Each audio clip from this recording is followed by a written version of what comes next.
आणि आपलं जे मेन नेतृत्व आहे ते म्हणजे खासदार रणजितसिंह नाईक निंबाळकर दादा यांच्या मार्गदर्शनाखाली आज संपूर्ण तालुका एकवटलेला आहे. 30 वर्षाची गव्हाण घालवण्यासाठी आपल्याला संधी मिळणार आहे.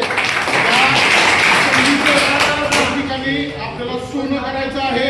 निश्चितपणाने दोन्ही कॅन्डिडेट या ठिकाणी सुशिक्षित, एज्युकेटेड आणि समाजाची संलग्न असणारे हे दोन्ही कॅन्डिडेट आहेत. त्यामध्ये सातारा जिल्हा परिषद गटासाठी भाऊसाहेब मोरे आणि आमची मोठी बहीण अनिताताई गावडे हे दोन्ही कॅन्डिडेट या ठिकाणी आपल्याला भरघोस मतानं निवडून द्यायचं आहे.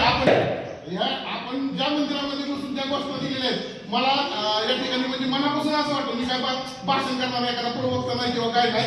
मी सर्वसामान्य कार्यकर्ता आहे आणि कार्यकर्त्याचं हितून निघतं, मोठ्या दुसऱ्या राजकीय लोकांच्या हितून निघतं. तर असं काही नाही, तुमचंच भाव आहे. परंतु मला वाटतंय कारण ज्या 30 वर्षाची गहाण रामराजे नाईक निंबाळकर आणि 3 भावांनी आता ते पुण्याचं एक पार्सल आलेलं आहे. माहिती आहे ना पुण्याचं पार्सल? हा तसं रणजितदादांनी त्यांची जागा त्यांना दाखवली. पाठवावंच लागेल. आता ती रेल्वे पहिलं मी दादांचं पहिल्यांदा अभिनंदन केलंय खासदार साहेब की तुम्ही पहिल्यांदा तुमच्या याच्यामध्ये जे काम केलेलं आहे रेल्वे आणून त्याच्याबद्दल मी तुमचा आभार मानतो. रेल्वे का आणली दादांना लई मोठी दूरदृष्टी आहे. काय दूरदृष्टी आहे दादांना?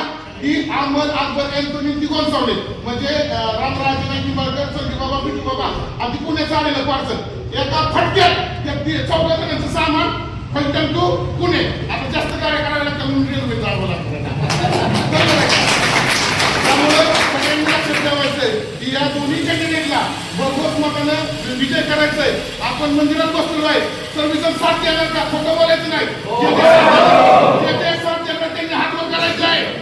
आम्ही सर्व खासदारांचे सेवा करायच्या पाठीमागे ठामपणे उभा आहे ना.